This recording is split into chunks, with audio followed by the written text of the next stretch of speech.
Ah, Christmas. It's that time of year again when you look back at your childhood and wonder and slowly realize it was actually kind of garbage. You know what else is garbage though? Making 25 videos for you jerks. 25 videos of lost content, cancelled films, unreleased games, and a slew of other gifts we never got. It's a series I always loved working on, but sadly this might be the last year we get this series at all. It's up to you guys, really. If you like the content, please give it a like, share it around, and make sure to come back each and every day until Christmas for a new installment. Today's lost gift and potential history-changing item is none other than the Nintendo PlayStation.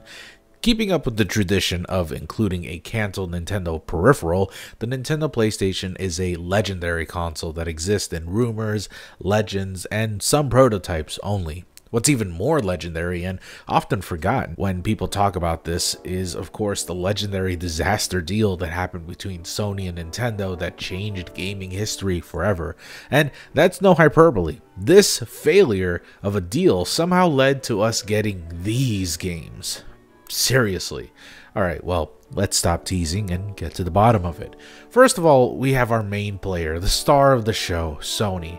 Sony first began its journey into the realm of video games surprisingly through happenstance. Ken Kutaragi, now known as former CEO of Sony Computer Entertainment, and back then known as just an engineer, saw his child playing video games on her NES and saw how enamored she was by all the flashing lights and the little pixels and everything like that. He had an epiphany. Video games are not just some trend, they were the future. With this mindset intact, Kutaragi worked in secret on a sound chip that would basically be Sony's first toe dip into the treacherous waters of gaming and the business that comes alongside with it. Though of course, it was sort of forced on them after they had been convinced by Kutaragi that it was the way of the future. The sound chip developed is the ever so famous chip used in the Super Nintendo Entertainment System. It's the reason why video game music sounded good as shit back in the day, and why Sega sounded like wet farts. Metaphorically speaking, it was Sony's way of going down on Nintendo, you know, to ease them into the proposal they had in store. Wow, that's so fucking vulgar. What? This is supposed to be like a wholesome holiday special. Why am I like this? I gotta add like sex jokes. It's like I'm such a horrible person. Anyway, with this chip helping to make Nintendo's SNES more popular and with the absolute booming sales it received, the higher-ups at Sony now saw Kutaragi's vision. It's as he said, it was a worthwhile venture to invest in, and with their own successful chip proving they had the capabilities to make their own console, the seeds of game development were sown into the corporate giant's mind. Yet it was risky. Jumping into the Shark Tank with little to no experience was a deadly venture. Without any prior knowledge of gaming tech or how the business works, Sony would actually sink rather than swim if they went into it alone. Especially since even then, Sega, a veteran of the gaming world, was struggling to pull in sales even with the addition of their brand spanking new and sexy CD add-on that nobody gave a shit about. So, what do? Well, Nintendo and Sony had grown amicable of one another after their little deal, so Nintendo decided to step in and requested the help of Sony to make them a CD-based peripheral for the already successful SNES. Yes, Nintendo approached Sony, not the other way around. The two of them got along swimmingly during this whole process. Development went smoothly and Sony learned a thing or two during the entire process. Prototypes were made, the console itself was working swimmingly, and they were just a few steps away from creating the world's first SNES CD peripheral. Things, however, turned sour when Sony got a little greedy when they decided that they would be the ones to control the licensing of all CD-based games developed for the peripheral. Now, do keep in mind, just because Sony did Nintendo a huge favor by selling them this sound chip and creating the peripheral with them, and just because the two of them had massive amounts of respect for one another during this time, this does not mean that Sony, by any means, were to play by Nintendo's rules. They're a giant corporate company, the same as Nintendo during this time. They weren't just new kids on the block, they were, and still are, a multi-billion-dollar conglomerate. They have every right to bully Nintendo a bit for what they want. They're not some runt tech firm, they're massive. Despite Nintendo's attempts at nudging Sony into an agreement, Sony just didn't budge at all. This had Nintendo scared because on one hand, sure, they could agree to Sony's terms, but it would screw them out of most of the profits and perhaps any future licensing rights for future games. And on the other hand, if Nintendo were to decline, Sony would just say, okay, and just make their own CD-based console. Nintendo needed a backup. They needed a safety net to land on if the deal falls flat. So Nintendo did something drastic and absolutely unheard of at the time. They approached a foreign company and struck a deal with them. This company, Philips, Sony's biggest European rival at the time, who, funny enough, were developing their own CD-based console. The deal was simple. Nintendo allows Philips to use their first-party IPs to be made into exclusive CDI games, which was their console at the time. In return, Philips had to forfeit all profits to Nintendo of the sales. Now, as bad as the deal sounds for Philips, keep in mind, Nintendo is a juggernaut in the gaming industry. They were even a juggernaut back then. So, having all the rights to make a fucking Mario and Zelda game on their own console, on their own home turf? I mean, that's just too good to be true. Yet, why should Nintendo do this? What's in it for them? Even if you plaster Mario and Link's face on a few games, that's not going to guarantee millions of sales, so what's the point of this? Well, as David Sheff, author of Game Over, worded it beautifully, the Philips deal was meant to do two things at once: give Nintendo back its stranglehold on software, and gracefully fuck Sony. And gracefully fuck Sony they did. And to rub salt in the wound, Sony announced on June 1991 in the Consumer Electronics Show that they would enter an amicable agreement with Nintendo to develop the PlayStation SNES CD peripheral. And how did Nintendo respond? Literally the next day, Nintendo said they'd enter a partnership with Philips. At the same show, Sony announced that whole partnership with Nintendo. The audience was stunned. Sony was stunned. Audible gasps could be heard around the world. Now, please keep in mind, Nintendo during this time period weren't really that great business-wise. I mean, sure, they're smart, and of course they were massively successful due to their business giant minds, but they were aggressive, almost tyrannically. They knew they had the gaming world by the balls, and they basically did whatever they wanted and got whatever they wanted, especially with their headstrong president, Hiroshi Yamauchi, at the helm. You think Nintendo's brutal now? Yeah, just be thankful they're quote-unquote nicer now. So Sony now had nothing. No partnership with Nintendo, no veteran developers on board. They had just this prototype to their name that never left the ground. They even tried to patch things up with Nintendo, but nothing came of it. And they even tried partnering with Sega, their competitor, as to like fuck them over for like partnering for Philips. But after the brutal failure that was the Sega CD, Sega wasn't really too eager to get back on the CD peripheral business anytime soon. So Sony just said fuck it and made the PlayStation just a few years later. And what do you know? The PlayStation sold millions, outselling the Nintendo 64 and later with the PlayStation 2, outselling both the Xbox and GameCube. Luckily for Sony, their hard-ass approach to business was nothing compared to Nintendo's tyrannical licensing agreements that their third-party developers had to suffer for years. So Sony's new prospect into 3D, along with the fact that it was much easier to develop for CDs as opposed to the archaic Nintendo cartridges, ended up being a recipe for success. You want the newest Final Fantasy? Well, tough shit. We fuck with Sony now. Nintendo's a bitch. You want new Street Fighter games and new IPs? Well, tell Nintendo to shove it up their ass. We fuck with Sony now. We got this hot fighting game called Tekken, and we only fuck with Sony because Nintendo's a bitch. Literally every third-party developer ever during this time period said that. You get the idea though. History was changed that day, for better or for worse. And growing up as a Nintendo fanboy, it saddens me to know that both Sony and Nintendo weren't able to make what certainly would have been one of the greatest collaborations of all time. Sadly, due to the viciousness that is business, nothing would ever happen between the two.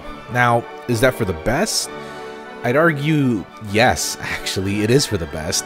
Nintendo had to change the way they did gaming forever after their crushing defeat with the N64 and the GameCube. God, especially the GameCube. We know them as innovators now, but really, how much would they have stagnated if it weren't for the fierce competition that Sony and later Microsoft added? Plus, it got better for developers too, so now they have much better deals and much more profitable games. At the end of the day, despite them being friendly, quote unquote, towards one another, this was all just business as usual. It may have been possibly one of the sloppiest collaborations of all time that changed the landscape of gaming forever. But for Nintendo and Sony, it was just another day at the office.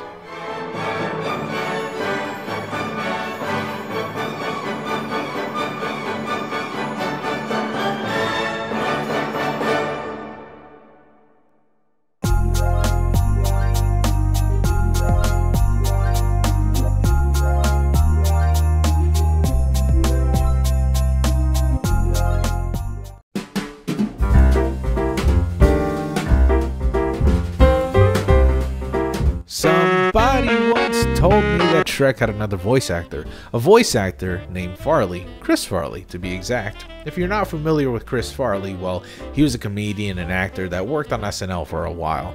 He was a fan favorite, known for his incredible energy and his bombastic comedic style, more relegated to slapstick humor and a lot of screaming. Do you want my head to explode? In the name of all that is good and decent, no more for today! He had a knack for portraying absolute goofballs in a ton of movies, and he had a fantastic chemistry with David Spade, who would always play the perfect straight man to Chris Farley's idiocy. They had a pretty good double act going on that was tragically cut short when Chris Farley was found dead in his apartment on December 18th, 1997 due to a drug overdose. Farley had a long history of drug addiction, which unfortunately led to his death at the young age of 33. Many of the projects he was working on were completely halted, one of which actually made it to the big screen posthumously. Though there is one interesting project that he was involved in, and that of course being Shrek. Yeah, Shrek, you know, get out of my swamp, Shrek is love, Shrek is life, donkey. You know that guy? Yeah. Well, Mike Myers did a pretty good job voicing him, giving him that iconic Scottish accent that everyone knows him for, but the role was initially given to Chris Farley, and in some strange universe, Farley would have been Shrek if not for his unfortunate death. It was a role that was meant to break him out of his fat man falling cast type, which he had been so well known for. During this time, actually, he was involved with the project, which was a biopic of Roscoe Fatty Arbuckle, and it would have been his first drama he'd ever been involved in.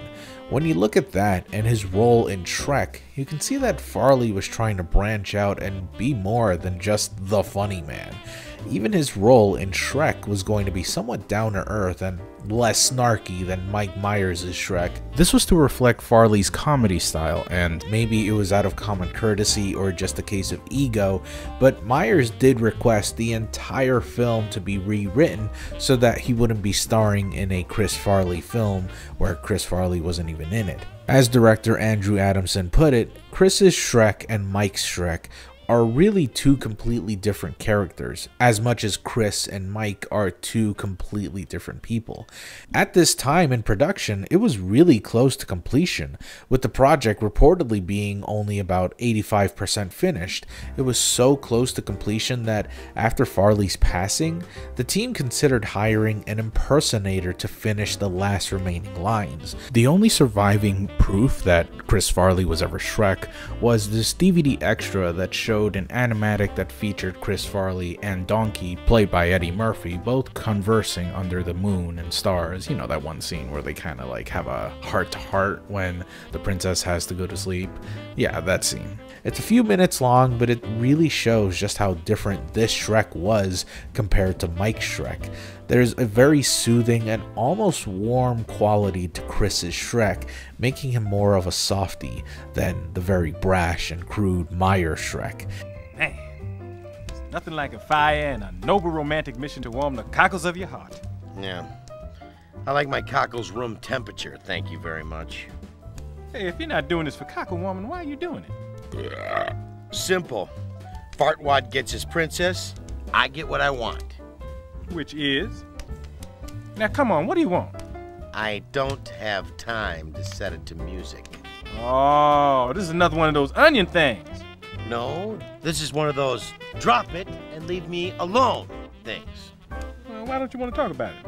Why do you want to talk about it? Why are you answering the question with a question? Why are you asking questions I don't want to answer? Why are you blocking? I'm not blocking. Then why do you have problems expressing your wants? I don't. I want you to shut up. See? No problem. You're just displacing your anger. Believe me, it's properly placed. You're really mad at whoever did this to you. No one did anything to me. Yes. Someone hurt you so bad. Someone hurt you many years ago. Leave my parents out of this! Breakthrough! Let's go with that. Let's explore family origin. Were you hugged as a child, Shrek? All right. I want a home. And someone to share it with. Okay? Yes, Shrek. It's okay. Farquaad said he'd give me my own swamp in exchange for the princess.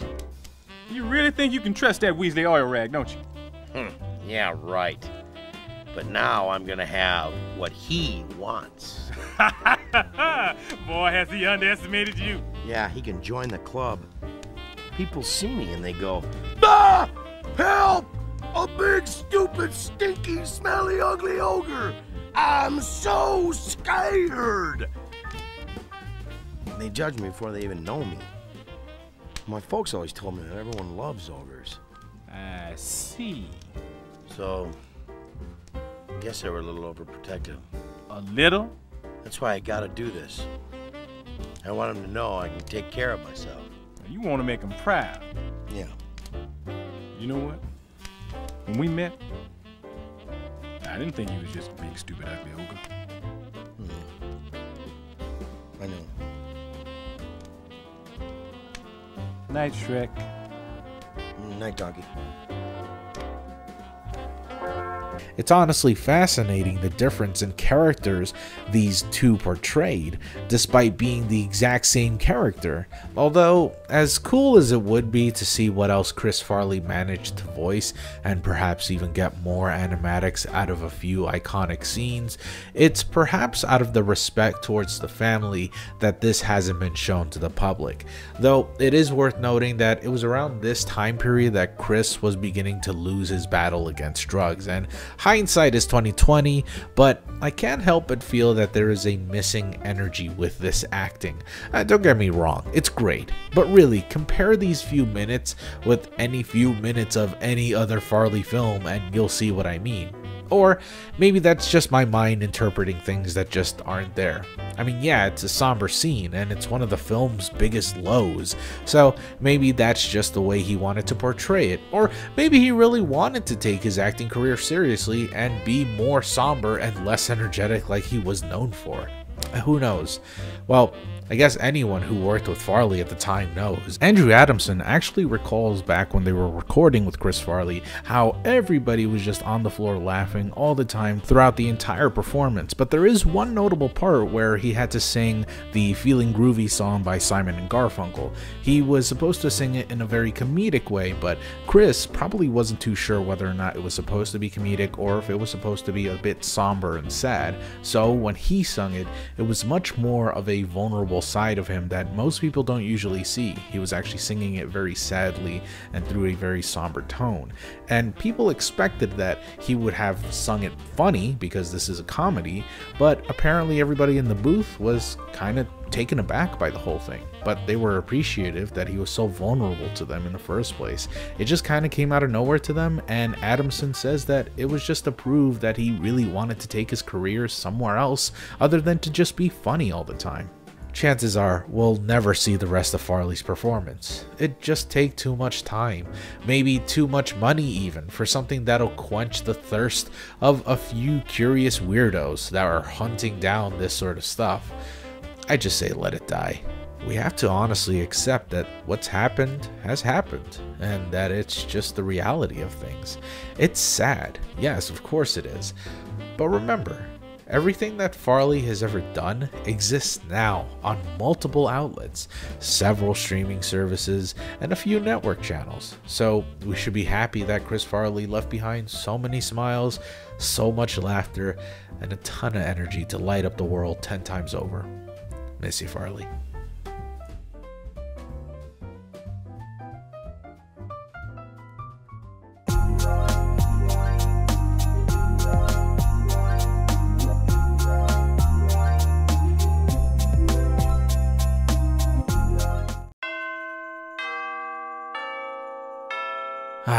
London After Midnight. What else can you honestly say about this film that hasn't already been said? It's among the most legendary pieces of lost media ever created, featuring one of Hollywood's most legendary silent film actors of that era. Yet, as legendary as it is, I'm surprised to see barely anyone actually talks about it anymore. I remember getting on YouTube, like, I don't know, maybe 10 years ago and discovering lost media for the first time, and of course the most prominent thing that everyone would talk about was that one little film everyone within the niche community wouldn't shut up about. Of course, London After Midnight. Nowadays, you'd figure that the film is so lost that even memories of it have faded within. Well, I suppose it's to be expected. After all, the interest in lost media has expanded since 10 years ago, and more fascinating pieces of media have been talked about more than London After Midnight. There's also the fact that most of us are only just getting into lost media. So with a new generation of people interested in lost media, it's not surprising that old interests would fade away. But there's no way I'm ever gonna let this one down. This shit was something I was into as a kid, and you better believe I'll carry the torch of this forgotten legend. To start, London After Midnight is a film directed by Todd Browning, a filmmaker whose most influential film of all time was Dracula, and it was written by Waldemar Young, someone who's worked with both Todd Browning and Lon Chaney. Now, if you've never heard of Lon Chaney, well, you're in for a treat. He was famously known as the Man with 1,000 Faces for his brilliant use of facial expressions and his incredible talent in acting within the silent era. With sound film not being a thing for a few years, the silent era forced its actors to use their bodies to express emotion and as a way to convey dialogue. It doesn't sound too hard, sure, but it takes an artist and a master to really nail what Lon Chaney himself got down. He was born under a mother and a father who were both deaf, and with that being the case, he was skilled in the art of pantomiming. It wasn't just a form of acting for Lon Chaney, it was a way of communicating. It was the way he could talk to his mother and his father, and he used this skill that he adapted as a child into the art of films. He was a household name after just a few movies, with such notable works as The Hunchback of Notre Dame and The Phantom of the Opera. He's worked previously with Todd Browning and Waldemar Young, so naturally the three of them would get together and get started on London After Midnight. The film itself is about an apparent suicide that took place within the home of one Roger Balfour. Despite his neighbor and close friend's objection on it being a suicide, Inspector Edward C. Burke still rules it as such. Now, 5 years later, a mysterious man with pointed teeth and a beaver hat, along with a woman in a long gown, haunts the home and anyone who dares to move in. This prompts a reopening in the case, with Inspector Burke now using his skill in hypnotism to get to the bottom of this. The film is somewhat of an abstract version of a whodunit movie, with the weird use of hypnosis and the strange character with the beaver hat man, which of course was played by Lon Chaney. Look how surreal he looks. Apparently, Chaney used two monocle-like wire fittings around his eyes. If this film still existed, I'm sure it would have been an excellent display of Lon Chaney's skill in pantomiming and makeup. Even his famous makeup case was used as a prop for the film because of how intricate and complicated it was. Look at that thing. That is weird. Sadly, the film's synopsis is pretty much all that survived, plus the original screenplay, or a draft of it, I'm not sure which one it is. And you would think it'd be strange for this film to be lost, because it's not really like it did poorly. It actually did pretty well for its time, making about $1 million when it first came out, which is roughly $14.5 million by today's standards. Pretty impressive, especially seeing as how the budget was around $100,000 at the time, or $1 million today. Even reviews for the movie at the time reflected the quality of the film positively. Albeit not a masterpiece, people still liked it, so how is it that a movie like this went missing? Surely it'd have gotten some sort of reprinting somewhere down the line, right? Well, sadly, the film's last known copy was seen in the MGM vault, vault number 7 to be exact. It remained there for roughly 30-something years until an electrical shortage caused an explosion in vault number 7, which could be heard even within vaults number 1 and 2. And of course, nitrate film being incredibly flammable, it set the entire vault ablaze, destroying hundreds of films, several of which were the last known copies to exist. So this fire caused many films to be lost for good.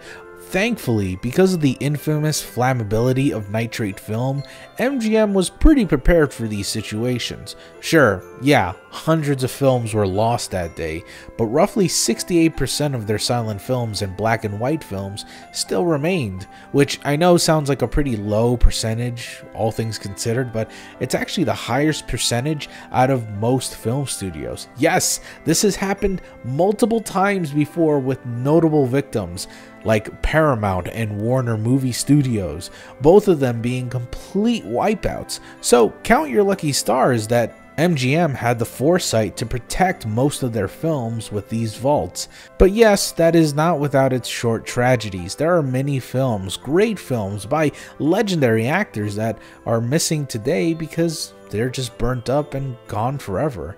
It's a really sad thing. But that does beg the question, if so many films are gone forever because of this fire and the many other fires before it, why is London After Midnight the one people remember the most? Short answer, I don't know.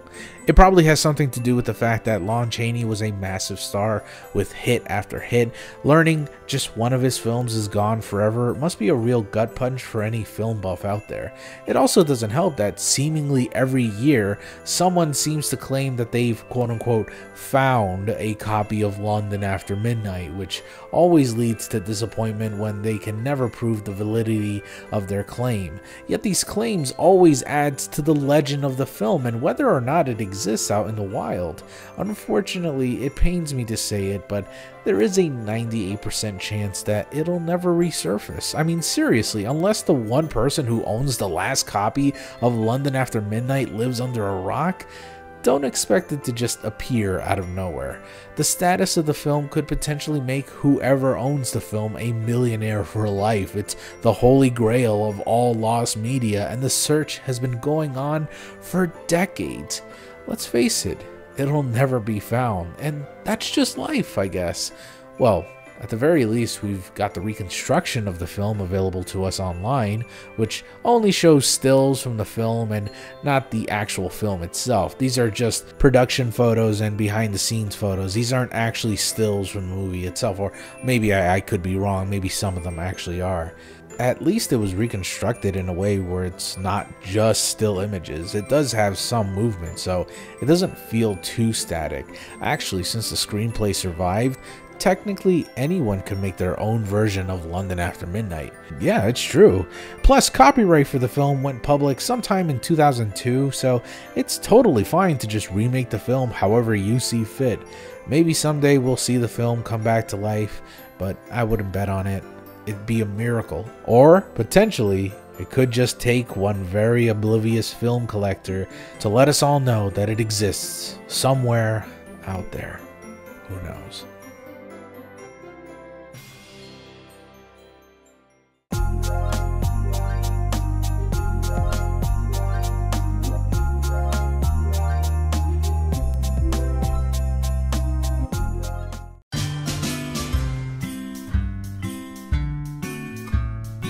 There will probably never be a time in history where Nintendo won't be viewed as a family-friendly company. Not now, not in the past, and certainly not in the future. But despite this appeal bringing in most of their success, Nintendo has attempted to shake off this reputation in the past to no avail. Hell, even Miyamoto wanted Mario to stop being so goddamn happy all the time. I mean, look at this freak. The hell's the matter with you? There's a fucking pandemic going on now, you sick, demented fuck. Alas, their attempts at seeming edgy and cool for the hip teens has always seemed to fail. Remember when the Wii U was announced and they really tried shoving those M-rated games down our throats like, yeah, this ain't your daddy's Nintendo, this is Nintendo Men. Well, whatever. Nobody has ever been convinced otherwise, but it's attempts like these that often lead to some pretty surprising games, such as Eternal Darkness and No More Heroes. Sure, they're not games made by Nintendo, but they did make their appearance exclusively on Nintendo's console, and both turned out to be very unique games for the time, and that solidified them as cult classics. But then of course we have those with potential for greatness that were quickly snuffed out for no reason or another.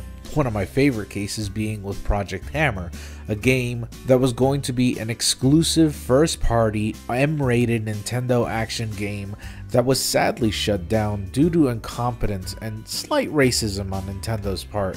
I talked about that last year, so check it out by clicking the link on the top right.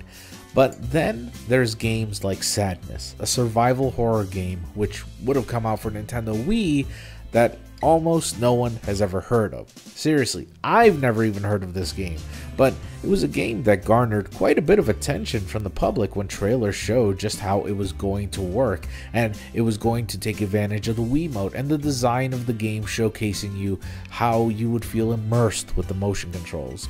The aesthetic of the game being black and white also caught people's attention as it was a unique prospect at the time. It was announced in 2006 where the game developers Nebris said it was going to be an exclusive Nintendo Revolution game, back when the Wii was known as the Revolution anyways. The first concept trailer was released later that year, and it was revealed that Nebris would be working with Frontline Studios and Digital Amigos, who would be working on the programming and the visuals respectively. They had slated the game to be released sometime the following year, but that sort of drew some criticism as the game's release was nearing, and yet there were no official trailers or gameplay or even screenshots of the game whatsoever. This led many people to believe that the game was nothing more than just vaporware, especially since that very year it was supposed to be released. Frontline Studios left the projects, saying that there were artistic differences between the two companies. This led to the delay of the game to be pushed back all the way till 2009, but by this point, Nebris had made so many promises that were never fully realized that the trust for the company was at an all-time low. Promises of trailers that were never released, appearances at conferences that were just never fulfilled, dismissing claims of vaporware that lacked any hard proof of the game ever being made. I mean, it was a mess. Honestly, if you were skeptical of the game ever existing, I wouldn't blame you. A game with literally no gameplay trailer, and not even a single screenshot of the game existing? I mean, was this game ever actually being made? Well, according to Adam Arter Antilowski, love the alliteration by the way, a former scriptwriter of the game had apparently been delayed several times due to failures in meeting deadlines caused by several disputes over the game's design. Basically, according to Antilowski, nobody could really figure out what the game was going to be like. Yeah, it was supposed to be a survival horror, but nobody in the span of 4 years could ever really figure out what the gameplay would be. In fact, the only thing they ever made in 3D was just a minecart. That's it. Like 3 to 4 years of development led to the creation of a minecart. Wonderful. The only thing they were able to finish was the script and the concept design, and that was all within the first year of development, which, while not necessarily expeditious, was at least something.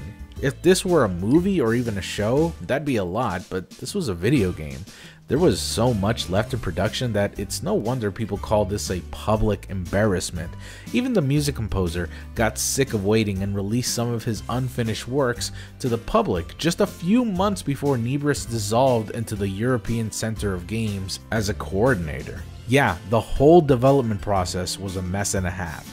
So many stories of infighting, creative differences, incompetent staff, and a slew of other claims that I'm sure is just lurking around and untold. And if you really want to get a glimpse at how inept and terrible these developers really were, then look no further than the other games they had in development during this short life. that they had. Out of the 4 projects they ever publicly announced, only one of them was ever developed and released. It's called Double Bloob, and it's a super generic game where you, well, I mean, do you remember Bubble Trouble, like from Newgrounds and like Armor Games? Yeah, you remember Bubble Trouble? Well, it's basically Bubble Trouble, and it's made, of course, by Bloober Team. Oh, wait. Bloober Team, that sounds familiar. Wait, who are they? Well, here's the good news. Remember when I mentioned the original developer dissolved? Well, where did all the devs go? Well, all those devs all headed to Bloober Team, you know, the guys who made this fucking game. And after a few years of Sadness's cancellation and years of shovelware, the team went ahead and developed horror games to great success. Not just any horror games, mind you. Highly praised titles such as Layers of Fear, Observer, and Blair Witch. They even have a new game coming out soon made exclusively for the Xbox Series X and S called The Medium. And it looks pretty interesting, honestly. So in many ways, Sadness's cancellation was probably the best thing that could have happened to Team Bloober and horror fans all over. Or maybe it could have been one of the greatest horror games on the Wii, which surprisingly was a host of pretty great horror games. Well, give or take 1 or 2. Ultimately, we can never be sure if this game was ever going to be that great. Bloober Team has even stated that they've bought the rights to Sadness, only to be immediately shut down by higher-ups that say that the statement isn't true. So, who knows what'll happen.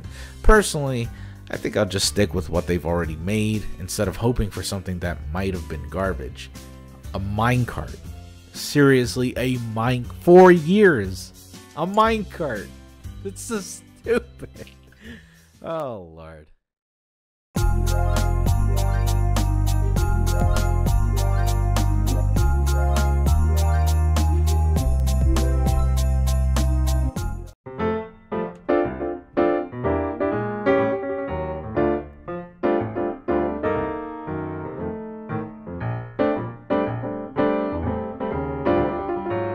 According to my analytics, most of you who watch my content are around 20 to 30 years old, but I know for a fact that a good handful of teenagers out there watch my stuff.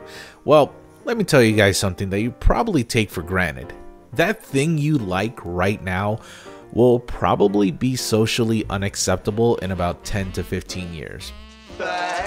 And you know something? Sometimes that's okay. If it means forwarding ourselves as a society, it's best to leave behind the stuff that doesn't represent who we are now.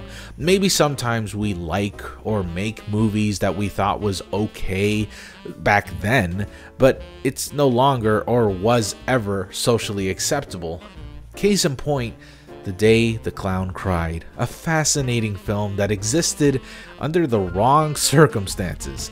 The film stars legendary comedian and actor Jerry Lewis as a washed-up German clown named Helmut Dork. Yes, you heard that right, Dork. Anyways, the film takes place during the beginning of World War II and the very beginning of the Holocaust. After making fun of Hitler during his comedy routine, the clown is arrested and immediately sent to a concentration camp. Wow, that's kind of dark for a comedy, don't you think? Definitely not like any other Jerry Lewis film I know. Isn't he the Nutty Professor? Wasn't he that bellboy? How the hell did he go from typing an invisible typewriter to being a clown stuck in a concentration camp? Actually, he didn't even let me finish. It gets worse, if you can believe it. The story actually mirrors a sort of twisted version of the Pied Piper. You know, the stupid little kid with the flute that leads all the rats away and saves people from contracting the plague. Well, this is the opposite. Get this. Helmut Dork was actually supposed to lead children, you heard that right, children into a gas chamber in order for them to die. I'm not kidding. That is the premise of the film. A clown whose only job was to lead little kids to their death. And it's not really like he objected all that much. He realized the kids were deathly afraid of dying, so he did this in order for them to laugh and feel at peace before kicking the bucket. Throughout the entire film, it's said that the clown waited and begged for a miracle to happen, and unfortunately, Nothing happened. The kids end up dying, the clown keeps on sending them to their doom, and the guilt weighs on him so much that he decided to just follow them into the gas chamber, which is where the movie reportedly ends. It's just so grim and nihilist. I mean, Jesus, this is clearly not a comedy at all. What's even stranger about this film was the fact that A, Jerry Lewis is Jewish. It's funny that that rhymes. I don't know why that makes me laugh. Anyways, it's weird to think that he actually accepted this role at all, but we'll get to that in a bit. And B, this was only 30 years after the Holocaust. I mean, seriously, think about it. That's if someone made a 9/11 rom-com today. It's like, what do you expect? Of course there would be backlash, and guess what? Backlash there was. Seriously. Kids who were in the concentration camps were probably no older than 45. Some of them were just barely middle-aged at the time of this filming. So how is it that nobody stopped this project? How did it get so far into filming without anyone saying, hey, this is kinda not great maybe? And why did Jerry Lewis, an idol to many comedians and a Jewish man, decide that this was the right direction for him as an actor? Well, it started when Lewis met with the producer Nat Washburger, whom he proceeded to offer him a role in his latest film, that being, of course, The Day the Clown Cried. At first, Jerry Lewis was, unsurprisingly, reluctant to take the role. His skill was in comedy, and after reading the script and learning that the ultimatum of his character was to lead helpless kids into a gas chamber and kill himself, he found it difficult to vibe with the character and the setting itself. But Jerry Lewis, while intimidated by the role, thought it over and realized that it might have been a worthwhile investment, as it would be a way to impact the world and to truly show the horrors of the Holocaust. It's not a comedy. In some ways it can be considered a dark comedy, sure, but a traditional comedy that he'd been featured in the past? Not a chance. But that wasn't the point. The point was to show the bleakness, the horror, and the true side of it.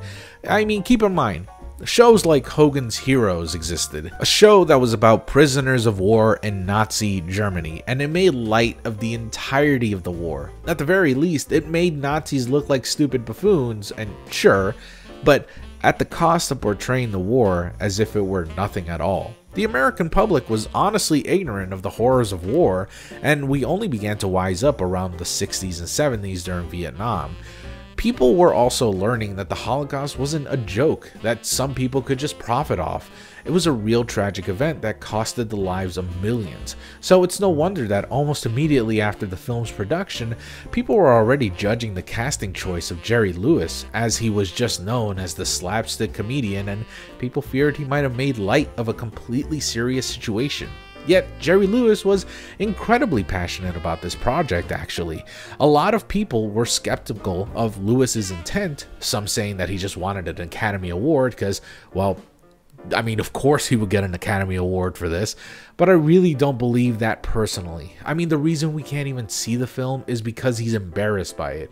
Clearly, he's a man who's cared about his craft and work of the past, and you gotta keep in mind, even if you think it's a pretentious film and he's pretentious for taking up the role, and you can even think that the movie itself is exploitive, which it most certainly is, keep in mind that at this point in history, there weren't really any films that talked about the Holocaust. Again, Hogan's Heroes. That was the only glimpse into Nazi Germany people really had at the time, and survivors were only just telling their side of the story around this time.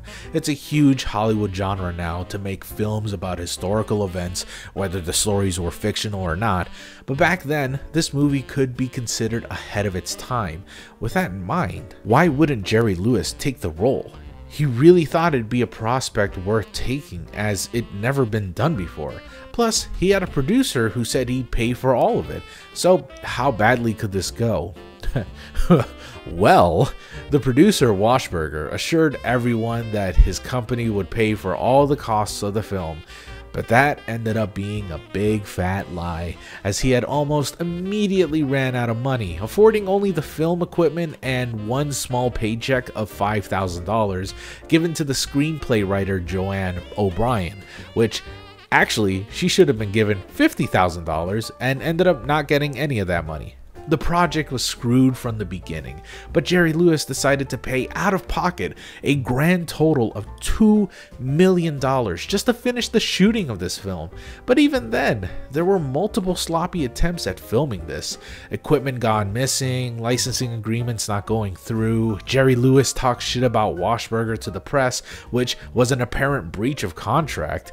Jerry Lewis had one half of the film while the studio had the other, and oh god, there was just so many things going wrong that ultimately the film was scrapped and never finished. Yeah, that's right. The film actually was never finished, not because people were protesting against it, which is probably much more common nowadays than back then, but actually it was because of really sloppy licensing and money handling issues, as well as a near amateurish production value. This left the film unfinished and the public forever curious. This, in a way, put a curse upon Jerry Lewis for the rest of his life. Decades after the film was made, Jerry Lewis would have to answer interviewer after interviewer about the film itself. In many interviews, Jerry Lewis states how embarrassing the film was due to the poor work done on it, and because of that, he would never allow it to be released, despite holding on to possibly the only known copy of the film. Even after his death, people could not stop talking about The Clown Who Cried, and people came out of the woodworks claiming they had seen the film. Some who've watched it have praised the film, but then there were others, like actor Harry Shearer, saying it was awe-inspiring, not because it was good, because it was so spectacularly bad and handled so poorly that it's hard to imagine it even existed, stating that there were so many poorly placed jokes and drastically wrong directing, and it was just a mess. Even Joanne O'Brien said that the rough cut that Jerry Lewis had was a disaster film, and she was the one who wrote the script. It's one of those films that people have to watch in order to grasp the full magnitude of its horrendousness and perhaps pretentiousness. Jerry Lewis has unfortunately passed away, but the film is not currently lost. In fact, Lewis himself donated the rough cut to the Library of Congress in 2015, just 2 years before he died. His only stipulation? The film is not to be screened to the public until June 2024. Keep in mind, this is only a rough cut of the film, and it's without the negative too, which no longer exists, so it won't be complete no matter what. Still, it's a legendary lost film with a legendary comedian and a legendary status in Hollywood. 4 more years and we'll get to see just what all the fuss was about. Or you could just look up the leak footage that was apparently leaked online. I don't know. I haven't found it. Maybe I would have found it by the time of this editing, but I haven't seen it. If you can find it, then hey, there you go.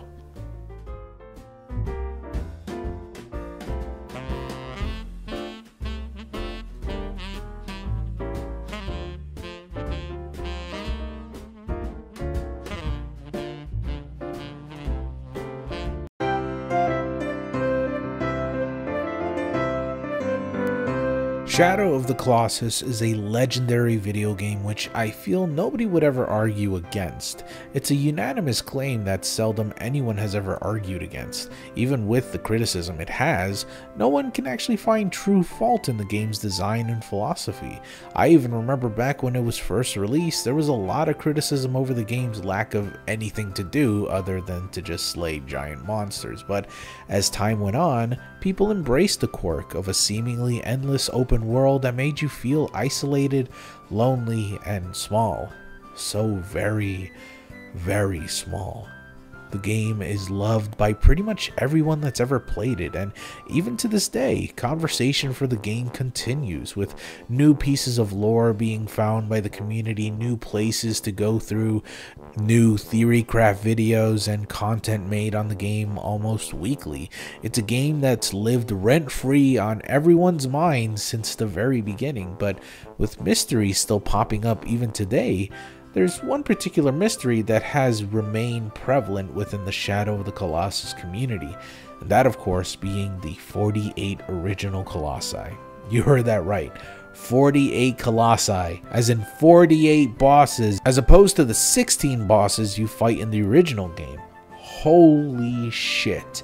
Now keep in mind, when it comes to game development, oftentimes the loftier ideas are abandoned almost immediately before the actual development of the game.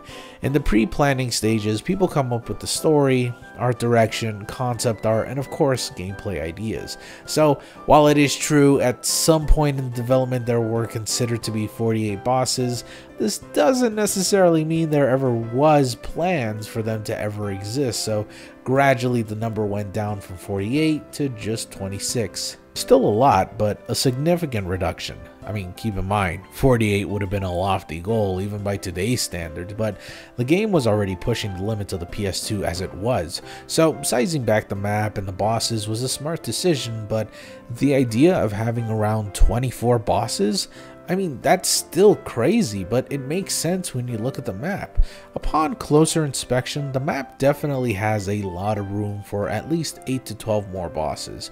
And thanks to the uncovered data as well as concept art and old interviews, the fans have been able to uncover and unravel the mystery behind many of these missing bosses. Now, please keep in mind, some of these bosses exist in name alone. We just can't find anything more about them other than a few data files and scripts. So, for example, there's a Colossus named Yeti, but there's pretty much nothing on him other than just a few scraps of data found through data mining. Now, this is the same for 5 other Colossi that exist, seemingly in name only. But if we ignore those 5, we are left with 9 Colossi, and today we'll be taking a look at each and every one. Before we do that, however, it's important to note the map size. If there were supposed to be 9 other Colossi, was the size of the map ever affected? Well, speculatively speaking, no, it wasn't. The same exact size of the map used in the final game is the same exact map that was supposed to house all of the missing Colossi, and this is due in part that much of the map we can't explore is actually unfinished. This is the true size of the map right here, provided by Nomad Colossus, a wonderful Shadow of the Colossus fan and legend amongst the community, even to some of the developers. Seriously, I cannot do his video justice. He goes into great detail about each and every one of these Colossi because he has a true passion and love for the game, so please check out all of his videos if you're even slightly interested in game development or Shadow of the Colossus itself. Anyways, judging by this map and the textures overlay the game's actual landscape, it's pretty obvious there's some unfinished parts of the map. A good chunk of it is actually unfinished, so it can be speculated that a lot of this was either used for testing or potential battlegrounds for unused bosses. For some of these bosses, it is worth pointing out where in fact they could be, but for the others, it's nothing more than superfluous, but it is still interesting to talk about. That being said, not all bosses had a location or stage planned for them. For example, Monkey or Saru, it's one of the more unique Colossi that has little to no reason to be cut, probably due to the area itself being too complex, as he was supposed to hang from stalactites inside a giant cave. The cave in question, by the way, seemingly doesn't exist, or perhaps it was repurposed into Dirge's cave. Then there's Devil, described as a unique Colossus that was extremely small and needed to be dealt with through, interestingly enough, stealth. In some ways, there's quite a few Colossi that need some element of stealth in order to be dealt with, but actually hiding in tall grass and making this boss seem more like an MGS fight than anything else brings it up to a whole nother level. According to some sources, it would have been a boss that would have taken place in some ruined castle or temple that resided next to the dam. Griffin was a Colossus that was weak to fire, and it was meant to be dealt with atop of your horse aggro. Unfortunately, this boss was just too tedious if ever needed to be restarted, so the idea was eventually scrapped. Some elements of this boss can be seen in Celosia's boss fight and in some ways Dirge, as his battle puts heavy emphasis on riding aggro. This is only heavily emphasized by the placement of the Colossus, as it would have been right next to Dirge or atop some finished mountains. Phoenix was a flying Colossus that was completely engulfed in flames, making him impossible to grapple. The solution was to plunge him into a nearby lake, Many people believe that he would have needed to be fought near or at Bassaran's arena, seeing as how the exact same trees were used in the arena and in Phoenix's screenshots, but upon further digging into the game files, it was revealed the trees are actually labeled I-4 trees, meaning the quadrant at I-4, and Crater Branch. Rock is one of the few Colossi that actually has quite a lot of clear pictures on it, even gameplay footage of it in action, but this was obviously done before he was completely scrapped from the game. Through this, we can at least tell that he was much further in development than most of the other cut Colossi, but still cut nonetheless. I actually recommend watching this old and rare promo trailer for Shadow of the Colossus, as it has quite a few strange elements never added to the game, like this weird maybe map or esoteric health bar for the Colossus. Like, I don't know. I'm sure if anybody can get their hands on this build of the game, boy, Nomad Colossus would have years worth of content. Anyway, Rock was pretty typical in strategy when it came to him. Just shoot him down with a bow, that's it. Honestly, it would seem like the only reason this Colossus exists was because the team just really wanted a really long neck flyer, like, you know, the giant claw or something like that. He would have been located next to the wasteland with the other towers and structures, which makes sense. Sirius is an interesting boss, as some of the elements of its existence still remains in the game. Ever notice those weird Stonehenge-like structures just outside the temple? Well, that's how you would have fought Sirius. Attract them through these little gaps and he would have gotten stuck in between the rocks, allowing you to wail on the poor thing. Though, that was easier said than done. The main reason he was cut was simply because the mechanic just wasn't working out as intended. This has us assume that maybe he was cut late in development if the devs couldn't be bothered to remove the arena itself, or maybe they just liked it there. They do that a couple of times. I mean, seriously, what are these rings in the desert? Serious. Spider was a boss that just needed its legs chopped off with the sword, but it's not as simple as that. You'd actually need to be on Aggro's back and swing the sword, which would have been the one and only time that it was okay or useful to actually swing your sword on top of Aggro. The dev team thought it'd be too much work just to get a good functioning swing animation for Wander while on horseback, and seeing as how he would have only used this for one fight, the team just dropped it. Hey, animating video game characters is super hard, okay? I think it would have been a pretty cool boss fight, if not a little awkward. I just personally like the design of the thing. It's just so creepy. I hate it. I love it though at the same time. Possibly the most mysterious Colossi out of all the missing ones is of course Worm. The only thing we know other than how it looks is the fact that it had a weak point located on the flower bulb-like section of its body. Aside from that, it is interesting to note that in the preview version of the game, Dirge was mentioned to have a friend that shakes the earth with him. This could possibly be referring to Worm, and that does seem likely as it's speculated the location of this boss was in B2, which is real close to where Dirge was. Not much is known as to why it was scrapped, but some argue that it was because of the sheer size of it, and it just clashed with the size of the arena, or it was just too similar to Dirge. Finally, the last Colossi I will mention is Yamori A, commonly known as the Gecko. It didn't really get far in past stages of development, so very few people have ever heard or even mentioned it. The reason why it's never got past testing was because it was too similar to another Colossus, which many have pointed out to be Kuromari. He's also this gecko-like weirdo Colossus, and it's also a boss that climbs up the walls, much like Yamori's original design plans. The only thing that exists of the character was a piece of artwork shown in the art book. It was also very likely this iteration was more or less just a beta design of Kuromari, so it's not like we had much to lose. If anything, he was just revived into a much cooler and simpler boss fight. Well, that was longer than expected. Still, it's fascinating to go through this game and its early builds, a hobby in which many in the community have partaken in. Seriously, This game has a lot of fascinating little details, and multiple hidden files within the game's data pretty much unravels a ton of lore, as well as mysteries and a glimpse into the rigid and weird world of game design. It also gives you some insight in the most dedicated fan base out there. Some people have even made mock-up screenshots illustrating just how these bosses would have looked like had they have been in the game. Hell, one person was even able to restore some of the bosses in this pretty ambitious fan remake called Beyond the Forbidden Lands, which seeks to restore the cut Colossi and makes it possible to fight all missing content. Shadow of the Colossus isn't unique in being a fascinating game or data mine or whatever, but there's so much of seemingly nothing in the game that it almost begs the question and is constantly explored, constantly theorized, and scrutinized to the finest details. Now, to an outsider, this might seem like scraping at the bottom of the barrel for content that simply isn't there, but for enthusiasts like the Shadow of the Colossus community and myself, it's just a mystery ready to be unraveled. And you can't lie, this shit is fascinating. I love it.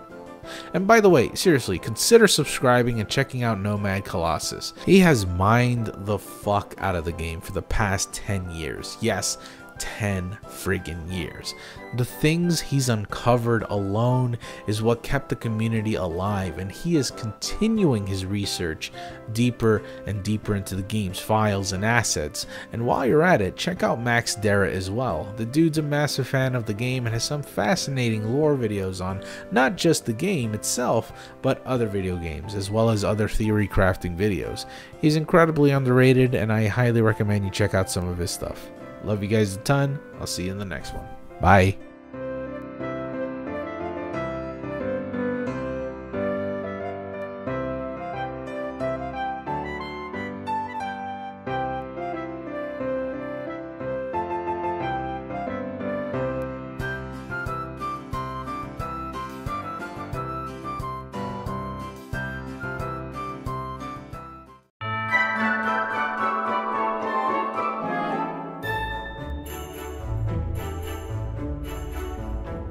With only 3 games under their belt, it may come as a surprise to some of you that Team NICO has been around for nearly 25 years, establishing the company back in 1997 when NICO was actually being developed as a PS1 game. There's some pretty neat footage of the game in action running on a PS1, as well as some lost CG renders and footage of some FMVs, mostly animation tests.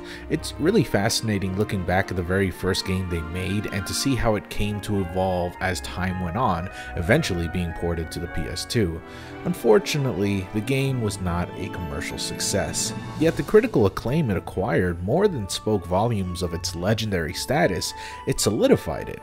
The game was a cult classic, beloved by many for its minimalistic storytelling, original gameplay, animation, lighting, and it received several accolades as well as Game of the Year awards, and being considered one of the greatest games of all time. This is often the game people think of whenever the argument of whether games as an art form is really a thing. Truly, it was an influential game that had sparked the interest and wonder of many gamers. So, sorry. I just drank an energy drink. I'm so sorry about it. So while not necessarily a success sales-wise, it was a major success in the art of gaming.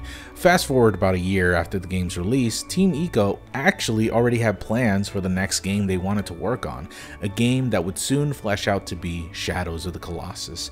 Yet before they even got to that step, there was a strange time when it was being developed as a co-op eco sequel called NICO, which is a portmanteau of the word ni, meaning two in Japanese, and of course eco. NICO was a concept for the next game they were making, and it's not really clear whether or not the game was really going that direction that was shown in the 2003 DICE Summit, where we can see a bunch of small eco kids climbing up on top of this massive Colossus together and taking it down.